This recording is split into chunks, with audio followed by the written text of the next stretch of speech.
Elle dit être libre désormais. Les marques sur son corps symbolisent sa force, son talent artistique, son expression et sa découverte de soi. Mais Freud aurait compris ce qui se cache derrière. Quand la douleur ne trouve pas de mots, elle devient image. Quand le traumatisme reste inconnu, il devient esthétique. Soyez attentifs si vous voyez un tatouage. Ressentez et apaisez un vide. Chaque ligne sur votre peau est une supplication inconsciente pour être remarquée, vue et reconnue, car en vous, la fille qui n'a jamais été entendue vit toujours. La fille qui était sans protection, la fille ignorée et qui maintenant crie à travers le symbole. Le tatouage n'est pas le problème, c'est le symptôme. Une douleur déguisée en pouvoir. Son corps est devenu une scène où elle tente d'exprimer ce qu'elle ne peut exprimer avec des mots. Et vous, en tant qu'homme, devez apprendre à déchiffrer le code car il est là.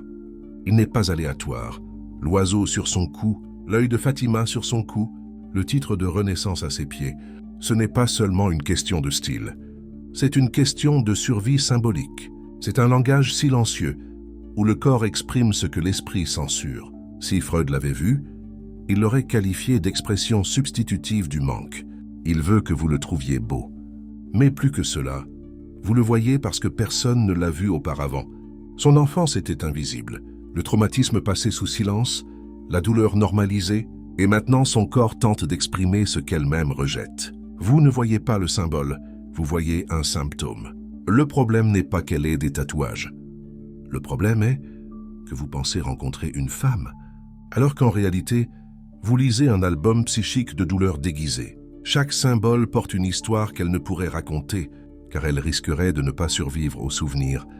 Vous pensez être avec une femme forte, mais en réalité, vous êtes avec quelqu'un qui a appris à tatouer sa douleur et à appeler cela de l'art. Celui qui a idéalisé l'absence et immortalisé l'abandon, dans la poésie peut la contrôler, car il en était incapable auparavant.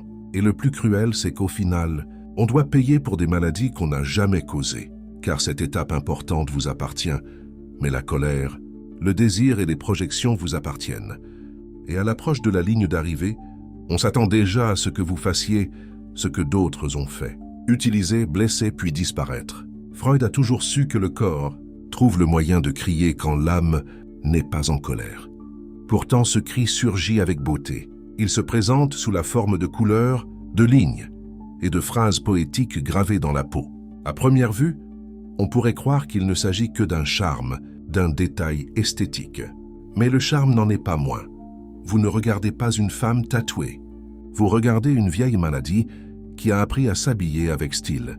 Vous regardez le cri d'un enfant camouflé entre lignes et symboles, un désir rendu visible. La pomme de terre que vous portez autour du cou ne vole pas. Elle est silencieuse. Elle implore que quelqu'un voie enfin ce qu'il y a en dessous. On ne peut pas contrôler ce qu'on ressent. Par conséquent, on contrôle ce qu'on montre. Se faire tatouer n'est ni de la vanité, ni un simple acte de rébellion esthétique. C'est une tentative inconsciente de s'approprier son corps. Un corps qui était autrefois un territoire d'invasion, d'absence ou de silence. Un corps qui souffrait plus que n'importe quel mot. Freud disait « Là où règne une grande douleur naît le besoin de contrôle. Et rien n'est plus facile à contrôler que son propre corps, surtout lorsqu'on décide de le marquer soi-même. Tous les dessins. La ligne est une phrase qu'elle ne pourrait jamais prononcer. Tous les symboles sont une frontière invisible, une barrière entre elle et le monde. Il ne parle pas, il imprime, et quand on le regarde, on le trouve beau. Le contrôle physique se substitue au chaos émotionnel. Autrefois maltraité, ignoré, réduit au silence, il marque désormais son territoire. Il dit silencieusement « Ceci est à moi ». Il le fait avec beauté, provocation. Car alors, la douleur est ressentie comme un choix, comme un pouvoir. Mais ce qui ressemble à un choix est en réalité une compensation. Freud appelait cela la formation réactionnelle. Lorsque le sujet exprime l'exact opposé de ses véritables sentiments, la faiblesse se transforme en force. La maladie se fait passer pour de l'art. La soif émotionnelle se déguise en identité visuelle. On est attiré par la force qu'elle dégage. Mais ce qui captive véritablement, c'est la fragilité qu'elle refuse d'admettre. Vous voyez le dessin, mais ce que vous ressentez est-il l'écho d'une fuite? Le tatouage est à la fois une armure et un bouclier. C'est une provocation, mais aussi une protection. Un bouclier contre le profond désir d'être touchée, comprise, embrassée. Elle veut être vue mais pas envahie, désirée mais pas contrôlée.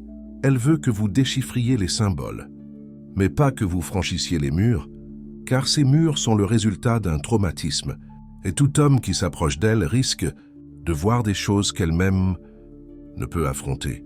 Vous pensez peut-être être avec une femme libre, mais en réalité, vous êtes avec quelqu'un qui a créé sa propre image pour cacher ses tourments intérieurs. La sensualité est réelle, mais elle provient d'un passé où elle n'a jamais eu le choix. Aujourd'hui, elle séduit non pas par amour, mais par peur d'être oubliée. Ce que vous voyez sur sa peau est ce que Freud appellerait un signifiant de substitution, un symbole qui tente de combler le vide de ce qui a été perdu ou de ce qui n'a jamais eu de... Non, l'indicible. Il est revenu sous forme d'image. Il est revenu sous forme de phrases cachées, de symboles mystiques, tel un oiseau tentant de dissimuler le vide où sommeille encore le traumatisme. Elle vous montrera les points de repère. Elle vous racontera avec émotion les histoires qui se cachent derrière chacun. Elle parlera de dépassement, d'étapes franchies. Mais soyez attentifs. Aucune de ces histoires n'a de fin définitive, car par essence, ce ne sont pas des histoires, mais des symptômes. Votre corps est devenu le livre ouvert d'une âme encore close. Vous n'avez pas seulement affaire à une femme élégante. Vous avez affaire à une archive vivante de survie émotionnelle. Et si vous ignorez ce que chaque dessin essaie de vous dire, vous finirez puni par un bureau qui a commencé bien avant votre arrivée. Freud disait que la sexualité refoulée revient toujours comme symptôme et que le corps tatoué est souvent l'expression esthétique d'un désir qui n'a jamais pu s'exprimer librement et sainement. Ainsi, il se transforme et devient une image fétichiste. Dans l'esthétique de la douleur érotique, les tatouages exposent la peau, mais ils révèlent bien plus. L'inconscient, le corps tatoué, devient un territoire de séduction symbolique. Elle vous le montre, vous le désirez, c'est tout. Elle est heureuse d'être vue, mais elle déteste être réduite à cela. Car le plaisir réside dans la provocation, et non dans l'abandon émotionnel. Le désir dans ce cas n'est pas pur. Il est mêlé de colère, de vieilles blessures, de souvenirs physiques d'expériences non traitées. Le toucher est le bienvenu, même s'il n'est pas très profond. Car lorsqu'on la touche, elle ressent tout ce qu'elle a tenté de refouler pendant des années. La séduction remplit ici une fonction inconsciente. Elle doit se sentir maîtresse de ses désirs. Elle doit provoquer, sentir que cette fois, elle a le choix, qu'elle pénètre dans un territoire où elle n'était auparavant qu'un objet passif de souffrance et d'invasion. Vous pourriez croire qu'elle vous choisit, mais en réalité, elle vous introduit simplement dans un bureau où elle teste son pouvoir. Vous n'êtes pas son partenaire, vous êtes une cible, et si vous ne jouez pas le rôle qu'elle attend inconsciemment de vous, vous serez rejeté, non pas à cause de qui vous êtes, mais parce que vous n'avez pas réussi à consolider le récit qui nourrit votre estime de soi. Un homme qui ne voit qu'une femme, tatoué, libre ou autonome, n'a pas encore atteint cet objectif. Votre corps n'est pas une invitation, mais un mur peint. Vous rampez le long des lignes, inconscient que chaque ligne naît d'une tentative désespérée de réparer une identité endommagée.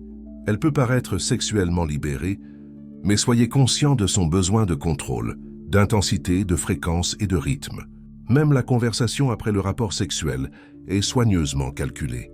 Pour elle, le sexe n'est pas une surprise. C'est une domination symbolique sur un territoire autrefois synonyme de perte. À sa sortie de l'hôpital psychiatrique, elle écrit « On est rejeté, accusé et isolé ». Car le sexe n'est pas une connexion. C'est une catharsis, une réaction, une performance. Tout cela pour faire taire le traumatisme, et lorsqu'un jour on en veut plus, lorsqu'on veut de l'affection véritable, on panique, car cela expose encore plus la situation, et cette révélation est toujours douloureuse. Freud a écrit que le corps parle lorsque la psyché se tait, et cela n'est pas volontaire. Il s'est tu parce que personne ne l'a entendu lorsqu'il a essayé de parler. Maintenant, le désir s'empare de vous. Le marque, l'affiche, l'exige, mais vous ne savez toujours pas quoi faire de la véritable affection. Vous n'êtes pas seulement avec une femme sensuelle, vous êtes avec une mémoire émotionnelle qui a appris à s'érotiser. Alors la douleur ne se manifesterait plus. Et si vous ne la comprenez pas, vous pourriez être puni pour avoir trop aimé, là où vous n'avez appris à être désiré que par la colère. Freud savait que l'ego construit des mécanismes de défense. Quand il ne supporte pas la vérité, il crée une image forte, non pas parce qu'elle est forte, mais parce que montrer sa faiblesse équivaudrait à mourir à nouveau. Elle a survécu en affichant le contraire de ses sentiments. L'esthétique est devenue une armure. L'image de la liberté est devenue un bouclier, ce qu'elle appelait la confiance en soi, une réussite exceptionnelle. Elle veut que les gens la voient comme puissante, intense et indépendante, mais au fond d'elle, la petite fille effrayée est toujours là, suppliant silencieusement de ne plus jamais être abandonnée. Sa fragilité n'a pas encore été surmontée, juste assez, cachée entre les phrases dans ses bras et les oiseaux à sa taille. Et si un jour vous reconnaissez la douleur derrière l'art, vous pourriez réagir et vous accuser d'intrusion, d'abus, car pour elle, être vraiment vue signifie encore être abandonnée. Vous pourriez même penser qu'elle s'ouvre. Finalement, elle dévoile son corps, mais sa peau à nu. Laisse ses lignes s'exprimer, mais dévoiler sa peau n'a jamais été synonyme de dévoiler son âme. Les tatouages sont la frontière symbolique, la barrière invisible entre ce qu'elle vous permet de voir et ce que vous ne pouvez jamais toucher. Vous voyez le motif, mais il sera très difficile d'en approcher l'origine. Elle vous met constamment à l'épreuve, non pas avec des mots, mais par des réactions subtiles. Observez la réaction des gens face à cette image. S'ils respectent le personnage qu'elle a créé, renforcent l'histoire qu'elle défend, et acceptent la version soigneusement, retouchée sans même chercher à comprendre la vérité qui se cache derrière, ce qu'elle appelle l'autonomisation, est en réalité une stratégie de survie sophistiquée. Un homme qui tente d'aimer une telle femme avec une affection sincère et une attention sincère sera rejeté, car il représente une menace directe pour la structure symbolique qu'elle a construite au fil des ans. La véritable affection révèle le vide. Le vide détruit toute complaisance, et seule la complaisance l'empêche de s'effondrer. Freud parlerait d'une fixation défensive. Les sentiments sont maintenus là où ils sont, romancés, juste pour qu'elle puisse coexister avec elle-même, sans s'effondrer. Cette femme refuse de guérir. Elle veut que le monde admire sa douleur revêtue de beauté, et quiconque n'applaudit pas cette performance est accusé de ne pas la comprendre. Cette femme qui se dit intense, mais se cache derrière des phrases drôles, ça, tatouées sur son bras. Elle ne cherche pas de partenaire. Elle veut un autel, un homme qui la vénère, mais qui ne touchera jamais aux faibles. Car s'il la touche, elle s'effondre. Et s'il s'effondre, elle perd son rôle, son caractère, son armure. On n'est pas avec quelqu'un qui s'est reconstruit. On est avec quelqu'un qui a simplement recouvert les ruines et préservé la beauté du tableau. Et si un jour tu lui dis que tu as compris, il s'enfuira car la guérison ne lui plaît pas. Il s'agit d'entretenir l'illusion de la force, l'illusion qui t'empêche de ressentir la vraie douleur. Et à la fin, tu te demanderas, pourquoi m'ont-ils rejeté? Même après avoir tout donné, la réponse est simple. Tu en as trop vu. Ils ne voulaient pas seulement la photo. Ils voulaient comprendre qui se cachait derrière. Et elle n'est pas prête à être vue ainsi, car la vérité fait encore plus mal qu'un mensonge bien pensé. Elle ne recherche pas l'amour, elle recherche l'attention. Elle ne recherche pas la sécurité, elle recherche l'intensité. Elle ne recherche pas la stabilité, elle recherche la tempête.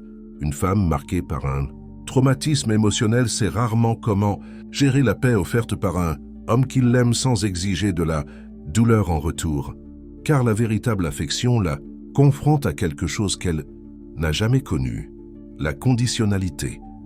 La sécurité prétend vouloir la maturité émotionnelle, mais lorsqu'il y parvient enfin, il la sabote. Freud appellerait cela la compulsion de répétition, l'impulsion inconsciente à recréer le traumatisme juste pour se sentir maître de la situation cette fois.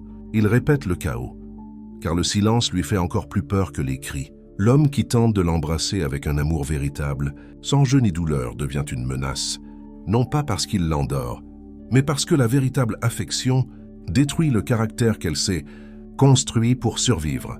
La femme blessée valorise sa force plus que l'image qu'elle projette. Elle se sent exposée lorsqu'elle est véritablement aimée et s'emporte sans riposter. Elle ne sait pas comment réagir. Elle ne peut que fuir. Elle a besoin du conflit. Pour rester celle qu'elle croit être, le traumatisme est devenu le carburant psychique qui maintient son armure en vie. Et si vous lui enlevez ce traumatisme en lui offrant un amour pur, serein et constant, elle vous quittera. Elle vous dévorera pour quelqu'un qui la traite avec indifférence. Qui te défie? Qui te court après? parce qu'il était dans une situation instable et précaire. Il apprenait à exister. Tu deviens le bon gars. Le gars vraiment excitant, le gars loufoque. Tu n'es pas rejeté par manque d'amour, mais parce que tu n'apprécies pas la force intérieure qu'il porte. En lui depuis des années, il a besoin d'être poussé. Elle a besoin d'une certaine dose de coolitude pour être mise au défi et prendre conscience de sa valeur. Pour elle, l'amour est un effort et si ça ne fait pas mal, c'est irréel. Dans ce contexte, le tatouage devient un souvenir de plus gravé dans sa peau. Pour elle, l'amour a toujours été associé à la douleur. Son corps marqué par les cicatrices est devenu une carte émotionnelle, un lieu où le traumatisme est devenu une identité. Et tout homme qui tente de l'aimer sans renoncer à son image superficielle comprendra vite qu'elle ne veut pas être aimée. Elle veut continuer à vivre dans l'histoire qu'elle a créée. Freud expliquait cela par le narcissisme des petites différences. Elle a besoin de classe, d'excitation constante pour se sentir vivante. Si tout va bien, elle se ferme. La paix ressemble à de la colère. L'amour sonne comme une prison. Et la prudence menace le fantasme du guerrier inconnu. Elle vous accusera de choses que vous n'avez jamais faites. Elle vous défiera, vous provoquera jusqu'à ce que vous perdiez le contrôle. Et lorsque vous réagirez enfin, elle vous dira « Écoute, tu es comme tout le monde ». Car au fond, elle a besoin de toi tout autant. Sinon, toute votre histoire douloureuse s'effondrera. Et avec elle, la structure qui soutient votre identité ne sera plus jamais suffisante. Si vous n'acceptez pas le rôle qu'elle vous a assigné, vous et ce rôle resterez toujours important. L'homme qui ne comprend pas cela est endormi et déçu. Car même si elle vous blâme, elle garde le contrôle. Et le contrôle est tout ce qu'elle a. Le véritable amour effraie la femme qui a tatoué sa douleur, car il exige quelque chose qu'elle n'a jamais appris, le dévouement. Et la seule chose qu'elle a apprise, c'est à se défendre. Tu n'es pas en compétition avec d'autres hommes. Tu essayes d'aimer quelqu'un qui vit encore un mariage, émotionnel avec son propre traumatisme. Tu n'as pas affaire à une femme sûre d'elle. Vous vous trouvez face à une défense bien construite, esthétique et intelligente, qui cependant s'effondre à la simple pensée de la toucher hors de la pratique. Elle vous dévoile la maîtrise de sa peau, mais dissimule la douleur de son âme, exigeant que vous interprétiez tout cela comme une force. Freud dirait que l'inconscient parle pour tous les pauvres, et que votre corps crie, des cris d'abandon, de besoin, de peur d'être oublié, de désir de reconnaissance. Mais elle occulte tout cela avec des phrases préconçues, comme « je suis intense »,« je suis difficile à aimer »,« je suis complexe ». Elle appelle sa propre défense « profondeur émotionnelle ». Vous l'abordez en pensant trouver un partenaire, mais vous vous retrouvez pris dans un puzzle émotionnel dont les pièces sont remplies de colère, de soif et d'une pointe d'ironie. Et si vous essayez de le détruire, n'espérez pas de gratitude. Il se brise, car son chaos est trop fragile pour se réorganiser sans lui. Tout s'écroule. La femme tatouée qui vous attire n'est pas seulement une femme. C'est un symbole, un symptôme, un théâtre inconscient qui réclame de l'attention mais rejette l'amour. Si vous ne comprenez pas cela, vous serez puni pour avoir tenté de prendre soin de quelqu'un qui ne cherche qu'à justifier sa douleur. Ce qu'elle appelle intensité n'est qu'un choc émotionnel à travers un filtre poétique. Ce qu'elle appelle liberté n'est que la peur d'appartenir. Ce qu'elle appelle art est un traumatisme peint à l'encre. Vous n'êtes pas face à une femme libre. Vous êtes face à quelqu'un qui a camouflé sa propre prison. Elle veut que vous regardiez, mais pas que vous voyiez. Elle veut que vous désiriez, mais pas que vous vous approchiez avec audace. Mais n'essayez pas de le comprendre, car le comprendre réfute le mythe. Et c'est ce mythe qui l'aide à survivre.